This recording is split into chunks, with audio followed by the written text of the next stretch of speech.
Jūs esat pirmie, kas ir absolvējuši šo skolu. Jūs esat pirmie, kas ir likuši pamatu daudzām tradīcijām, kas attīstīsies. Un jūs vienmēr satiekot šīs skolas nākamās absolventus varēsiet dalīties ar viņiem savā pieredzē, atcerēties tos laikus, kad jūs bijāt.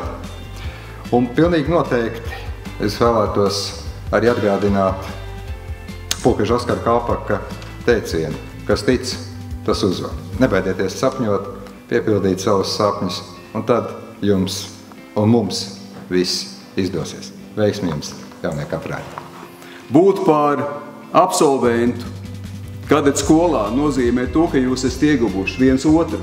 Jūs esat ieguvuši draugus uz mūžīgiem laikiem, uz ilgiem laikiem. Noteikti nepazaudējiet to, jo šīs draudzības, kas grūtībās ir kaltas, pārbaudītas, testētas, tās nekad neaizmirsīsies. Tās būs tās, kas būs jūsu pamats ar jūsu tālākajā dzīvē. Ar to pozitīvo smaidu, ar mērķtiecību un neatlaidību dodieties uz priekšu.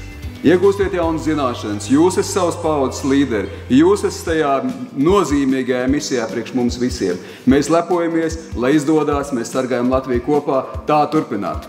Šodien tikko svinīgo solījumu teicāt. Tā bojāt arī kaprāļu pakāpes, līderi, vai ne? Un tad viens, ko es jums kā līderiem turpmākajai gaitai gribu nocitēt no Kalpaka teikto, vismaz muzejā jūs to varat atrast, Kara muzejā, tad viņš teica, ka Tēvzemes labā es prasīšu no jums visu, ko prasīšu no sevis.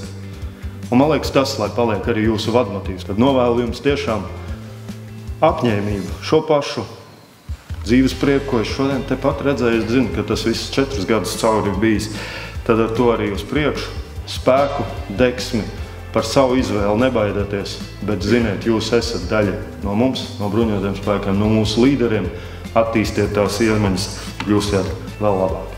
Veiksmi jums visiem, paldies! Jauka diena!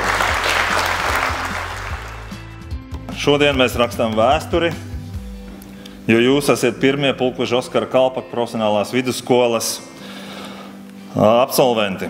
Jūsu vārdi un darbi paliks skolas pamatos uz visiem laikiem. Jūs esat vairāk nekā skolēni, jūs esat jauni, pārliecināti cilvēki ar raksturu, ar savām vērtībām un pienākumu apziņu pret Latviju, savu ģimeni, pašiem pret sevi. Mīļie absolventi, jums pieder šis mirklis, jūs esat to pelnījuši un izbaudiet. Lepojos jums!